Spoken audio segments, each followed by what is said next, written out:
با سلام، توی این ویدیو تصمیم داریم تعویض رم دستگاه ایسوس X555BP رو آموزش بدیم. برای این کار دستگاه باید خاموش باشه. خب برای این کار دستگاهمون رو برمیگردونیم. رم ما در این قسمت قرار داره که شروع میکنیم به باز کردن درب قاب کف دستگاه. خب رم این مدل دستگاه رم DDR4 هستش که در پایین ویدیو هم نحوه خرید این کالا رو توضیح دادیم. خب بعد باز کردن پیچ با استفاده از ابزار درب قاب رو باز میکنیم و با فشار دست زبونهای رم رو آزاد میکنیم و رم رو از دستگاه خارج میکنیم. برای جا زدن دوباره رم اونو داخل شیار قرار میدیم و اونو به سمت پایین فشار میدیم. به این صورت ما الان میتونیم رم جدیدمون رو جایگزین کنیم. حالا برای آشنایی با نحوه خرید این کالا به ادامه ویدیومون توجه کنید.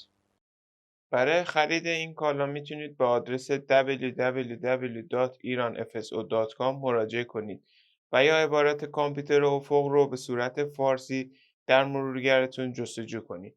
بعد این کالا رو خریداری کنید.